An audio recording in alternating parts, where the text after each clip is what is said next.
Ժողովուրդ ջան, ես վիդեոն չէի ուզում նկարել, ուղղակի գիտեի, որ ես վիդեո նկարելուց հետո ոմն այս տղան կդառնա աստղ,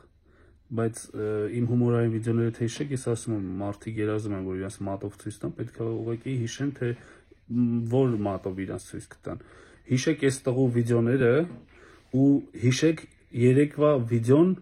ոնց էր ինքը ոգևորվել, որ ադրբեջանցիների ու թուրքերի դրոշը վառել էին։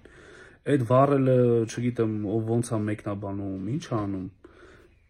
Ուղղակի այս տղուն նայեք, տարբերեք հային, իսկական հային, իր արած քարոզներին ու հասկացեք, արդյոք դուք ճիշտ եք արել, որ տարածել եք իր ասածը։ Տղեն այն տղեն է, որ Սևակ էր քննադատում, ասում էր Սևակը միջակ գրող է ու տենց ես այդ վիդեոն չգտա, երևի թե խելոք մարդիկ ասել են ջնջելա։ Ու եղբայր, մի հարց էլ սենց տամ քեզ։ Դու տեսել ես, որ թուրքը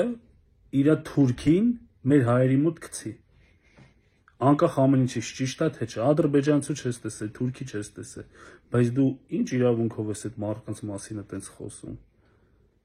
Թե քո դրոշները այդպես սիրտը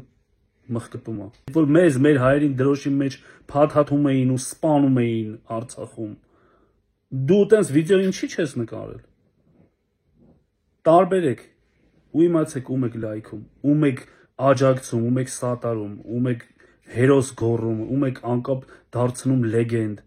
Էս տեսեք,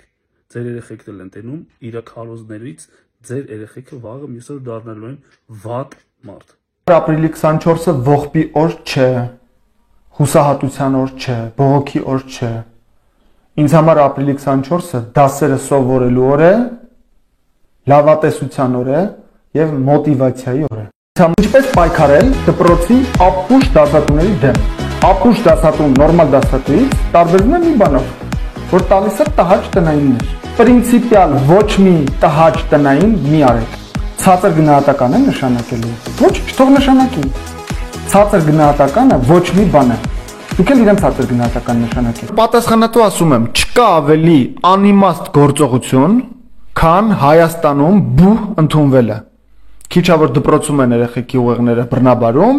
հետո գնում են բուհում են սկսում բռնաբարել։ Եթե որևէ մեկը ձեզ կասի, որ 21-րդ դարում որևէ գործատուի համար դիպլոմը կարևոր է,